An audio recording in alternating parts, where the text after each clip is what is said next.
My sister asks me what I want out of my life and what my dreams are, and I told her I just want an average life, nothing special. I want to be 1 into 100. I want a 9-to-5 job and a little house and someone to love. After I told her that, she said it is sad that I don't want more out of my life. Is it sad?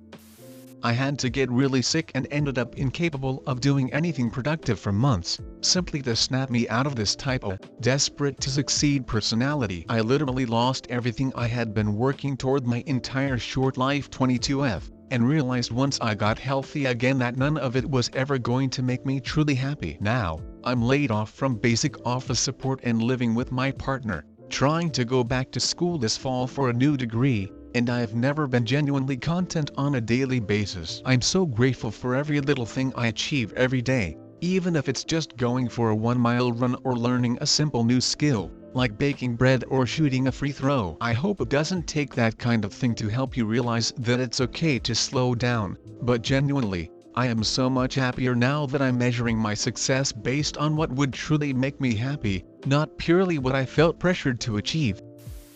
I have the type A, driven, have to be successful personality. There are starting to be more and more days where I wish I could slow down. There are so many days where I wish I could just stop, but I can't. It's exhausting and it's miserable. It's not better on my side of the fence. Response. My life on the other hand is very opposite to yours. Average job where I make an average wage, average little house, above average, to me, husband, and nothing makes me happier. Not all of us need to be doctors and lawyers or make 6 figures and live in a big house. It's not worth it to beat yourself down trying to achieve something big and fast. At the end of the day, all of us matter, and all of us have a place in the world, even if it's just a little old piece of average to call our own. Some might say that average life sucks, and they promote more impulsive and higher lifestyle. But I gotta let you know that plenty of girls would be thrilled for a boring/average life. In my case, I had a really bad childhood and have always dealt with health issues, but now I live with my boyfriend partner, who happily offers me a stable, boring, normal life doing normal things like going out to dinner, hiking, playing board games, cooking, baking at home, and going to local concerts and events around the city. Occasionally, the most out there thing we'll do is rent an Airbnb in a neighboring state for the weekend to hang out at a beach or hiking spot nearby. We have fun going to the grocery store together and playing video games and thinking about the future, getting a rescue dog, having a vegetable garden, etc. I love knowing that I have someone I can rely on and trust no matter what, even if we sometimes disagree or have different preferences or get grumpy sometimes. I hope you find your person sometime soon. And if it helps, my boyfriend and I met on Tinder, though we were also students at the same university at the time. I'm in vet school right now, and if I didn't have so much debt, all I would want in life would be to simply go to work, help some animals, have a nice husband, an average house, a dog or 7, and a good meal every night, play some video games and read books. Nothing fancy, pretty average minus the possibility of 7 dogs. I just want to be average. I have classmates that aspire to do such big things in life and all I want is to be average. Response. Ambitions beyond living an average life sounds like how a lot of people end up in debt. Dear viewer, what is your opinion on that? There is always a reason why someone wants something. What I think is, people only want average life because they are afraid of commitment, failure and responsibility. I mean, give someone the top-ranked lifestyle without an effort, they for sure will enjoy it, even might fall for it in the long term. The thing is that a person doesn't want to constantly learn and do hard work to accomplish what they put forward. Yes. There is what ifs as well. What if that someone doesn't have the tiniest desire to aim for a comparatively better lifestyle? Well, then the standards for them was set way before they figured out what they want to do in life. Also, I assume 80% of people that are saying they want average life is the ones that are not yet doing well in life, meaning they haven't yet gotten married, finished college or have a stable career. Even from this you can see that majority of the growing generation is too entitled and inherently lazy.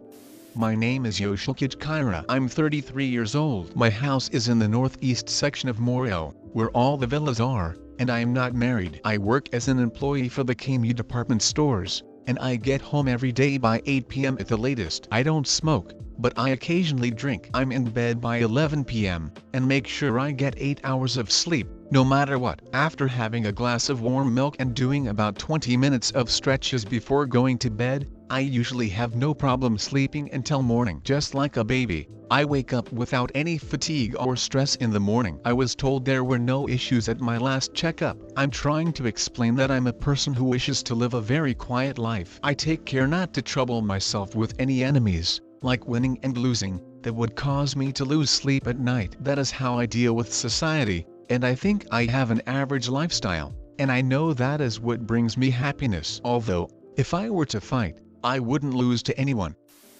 It's funny, people do this pretty often. When they decide, I'm gonna be an Instagram model, I'm gonna be an influencer, I'm gonna be a millionaire someday, people get on a moral high horse. You don't think this way? What is wrong with you? I know I will be so damn great one day because obviously I will make it over everyone else doing the same.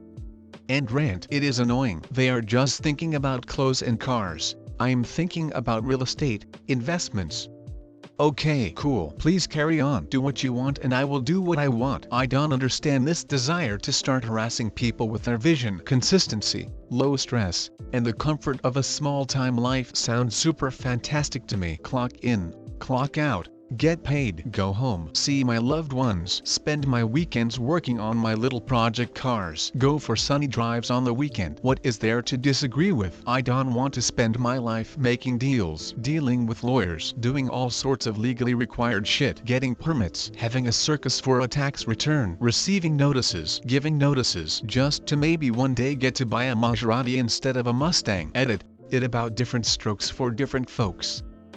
You know, when I was in university, I wanted to eat the world. I wanted to speak 5 languages before being 30, have a master's, and be working on my PhD. I wanted to be acclaimed and recognized. As life threw me into a hard depression and a sweet friendship that turned into love, I realized I wanted to fill my life with the stuff I could never get out of other people. But thanks to that switch on my life, I learned to love myself and realize what really matters to me. Many people who claim to be my friend called me a conformist, but I've stopped caring. I've stopped caring of looking better than the rest, having more than the rest, and being more too. I have found joy into having a conversation at night about how rough work is, excited to see my dogs receiving me home. I want a happy, long, healthy and wealthy life with my boyfriend. I want to have tons of dogs and cats and establish a small business for us that involves grooming and pet care. And I feel happy. I don't regret studying nor my past. I'm happy someone showed me what truly matters and that I was smart enough to follow my heart and not my ego.